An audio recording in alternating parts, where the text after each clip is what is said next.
ওইটাই হ্যাঁ কোন আজকে আমাদের সর্বভারতীয় কর্মসূচি অনুসারে আমরা ত্রিপুরা রাজ্য ওবিসি ডিপার্টমেন্টের উদ্যোগে প্রত্যেক জেলাতেই আমরা সামাজিক ন্যায়ের প্রতীক কর্পূরী ঠাকুরের জন্মদিন পালন করছি।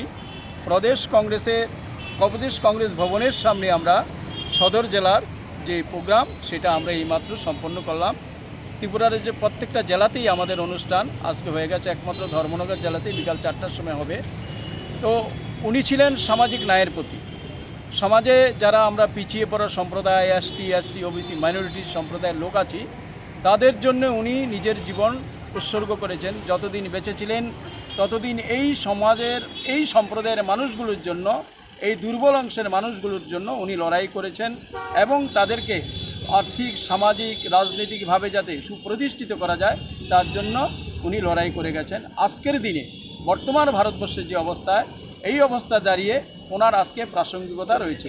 কারণ আজকে ভারতবর্ষের ধর্মের ভিত্তিতে যেভাবে মানুষের মধ্যে বিভাজন করা হচ্ছে, ধর্মের মধ্যে আবার বিভাজন, হিন্দু ধর্মের মধ্যে বিভাজন, আপনারা দেখেছেন উত্তরপ্রদেশে যে ঘটনা ঘটেছে, সেটা হিন্দু ধর্মের মধ্যে বিভাজন সৃষ্টি করে নতুন করে একটা উন্মাদনা সৃষ্টি করা হচ্ছে। তো এই অবস্থা থেকে উত্তরণের জন্য ওনার যে লক্ষ্য, ওনার যে পথ প্রদর্শন যিনি করে গেছেন, সেটা আমাদেরকে আগামী দিন এর বিরুদ্ধে লড়াইয়ের শক্তি যোগাবে। এটাই আমরা আজকের দিনে আশা করি।